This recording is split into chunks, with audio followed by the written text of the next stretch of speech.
Studentët e vitit të tretë të juridikut në këtë vit të veçantë të 100 vjetorit të shpalljes pavarësisë kurorzohen me diplomimin bachelor.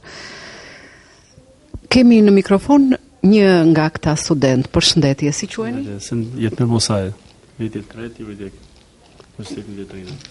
Jetmir, cila ishte tema që ke zgjedhur për mbrojtjen e diplomës? Tema ishte trafikimi qeniezor në Shqipëri. Dhe kjo temë e zgjodha domethënë për arsye se Shqipëria është një fenomen, domethënë që ndodh në Shqipëri për arsye faktorët ekonomikë që ndikojnë, punësimi dhe sjellova si temë dhe ta zgjedhëm. Shumë mirë ke zgjedhur sepse është një gangren për shoqërinë, jo vetëm në Shqipëri, por kudo në botë.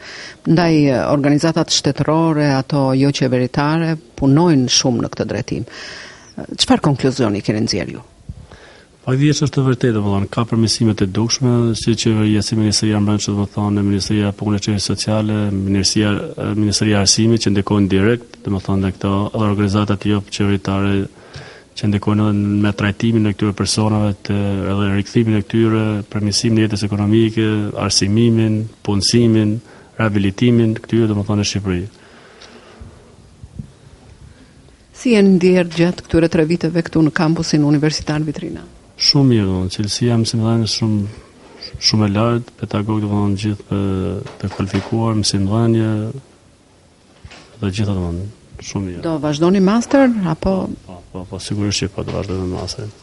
Atëherë suksese dhe faleminderit. Faleminderit edhe juve.